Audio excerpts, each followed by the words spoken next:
How much of your life are you living waiting for someone else to say it's okay?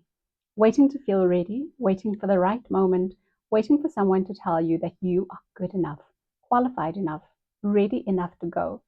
This video is about what happens when you stop waiting and start authorizing yourself. Hi, my name is Suzette. I'm a personal transformation and mindset coach, and I want to start today by asking you something very direct.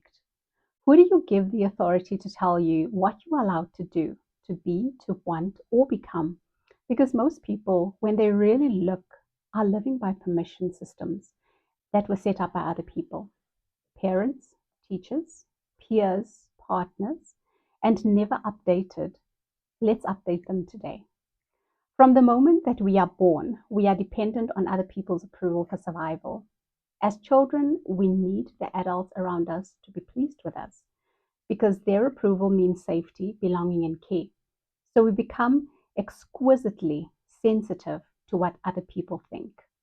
We learn to read rooms, we manage impressions, we mute ourselves when necessary, and shape our behavior around what generates approval. This is adaptive as a child. It becomes a cage as an adult. The permission seeking that made sense at 5, checking whether it's okay, making sure I'm doing it right, waiting to be told I can, becomes in adulthood a pattern of outsourcing your authority to whomever seems to have it, whether it's a boss, a partner, or even a parent who may no longer even be in your life. An imaginary audience of critics you have constructed in your mind. And the devastating thing about permission seeking is that it's never fully satisfied, because external approval is by definition outside of your control. You can manage it temporarily, but you cannot secure it permanently. And the attempt to do so keeps you perpetually in performance mode. You are adjusting, qualifying, softening, shrinking to avoid the disapproval that you have been trained to fear. Validation from others feels good. It's not a bad thing in itself. The trap is when it becomes the primary source of information you use to evaluate yourself. When your self-worth is primarily determined by what others think of you, several things happen. You become reactive. Your confidence rises and falls based on other people's responses, which means that your sense of self is at the mercy of factors completely outside of your control. You become inconsistent. You show up differently depending on who's watching, because you are performing rather than expressing. And you become exhausted. Maintaining approval requires constant monitoring and adjustment in a way that authentic self-expression never does. The alternative is not arrogance. It is not ignoring feedback or becoming impervious to other people's experiences of you. It is having a stable internal reference point, a clear enough sense of your own values, your own assessment of your work, your own judgment about your choices, that external opinion can inform you without governing you. That internal reference point is what I meant by inner authority. And most people have never been taught how to build it.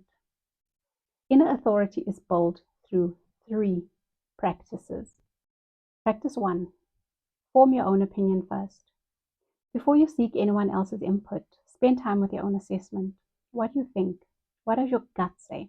What is your honest evaluation? Most people skip this step entirely. They immediately go to others for input because their own opinions don't feel trustworthy.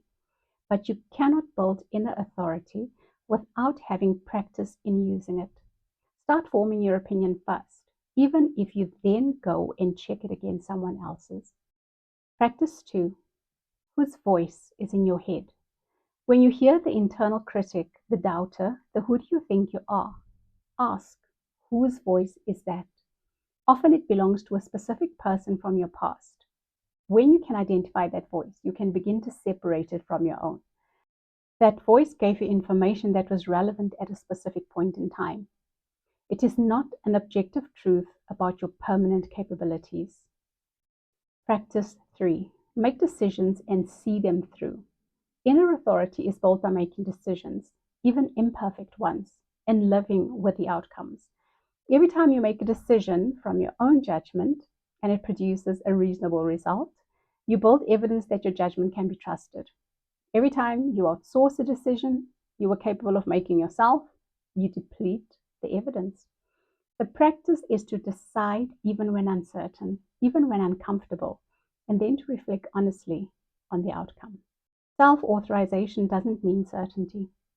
It doesn't mean that you'll always be right. It means that you develop the capacity to make decisions from your own values and best judgment. Hold it with appropriate flexibility and learn from the outcome without requiring external validation to proceed. It looks like posting the content without waiting to see if someone will approve of it first. It looks like sending the pitch without asking 3 people if they think it's good enough. It's about having the conversation without rehearsing it in front of 10 people. It's about starting the business without everyone agreeing that it's a good idea. It looks like being the final vote on your own life, not the only input. Feedback, mentorship, and perspective from trusted sources is always valuable. But the final vote, the decision belongs to you. The authority over your own life belongs to you. Reclaiming it is not selfish. It is the most honest thing that you can do for yourself. You've been waiting for a permission slip that no one else can give you because the permission you're looking for isn't about whether the idea is good or the plan is solid or the timing is right. It's about whether you are allowed to take up space and pursue what matters to you and trust your own judgment. And the answer to that question is always yes. You were always allowed. You just needed to authorize yourself. In my next video, we're going into emotional regulation and why how you manage your emotions determines almost every outcome in your life. If you want to work on building inner authority with a personalized framework, my free breakthrough session is linked below. If this resonates, remember to like, subscribe, and comment. I'm not waiting for permission. That way you and I can hold each other accountable for making this our best and most successful year yet.